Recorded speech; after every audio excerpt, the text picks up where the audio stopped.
Il progressivo recupero del compendio minerario di Raibel rappresenta una nuova opportunità in chiave turistica per il Tarvisiano e per l'intero Friuli Venezia Giulia, anche nella loro prospettiva senza confini con Carinzia e Slovenia. È quanto ha sottolineato oggi a Cave del Predil il presidente della regione Renzo Tondo, che all'interno della miniera ha partecipato alla Santa Messa in occasione della festa di Santa Barbara, patrona dei minatori.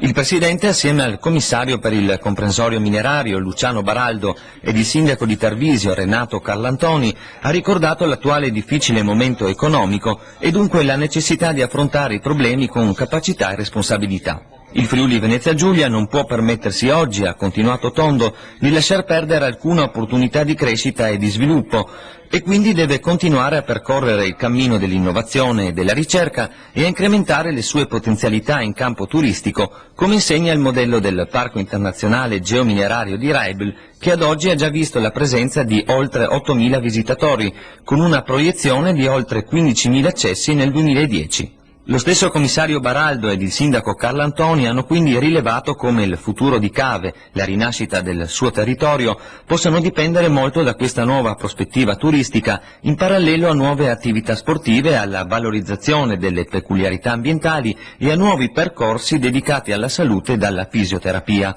E proprio in quest'ottica il Presidente della Regione ha potuto visitare ed inaugurare la struttura fisica di quello che a breve diverrà un centro terapico per le sindrome allergiche dell'apparato respiratorio ricavato in un ramo laterale della Galleria Kaiser Franz. Al nuovo centro di speleoterapia potrà essere affiancato nell'ex dormitorio posto al centro del paese un poliambulatorio albergo grazie ad investimenti privati. Soddisfatti e contenti di questo anno di grande lavoro.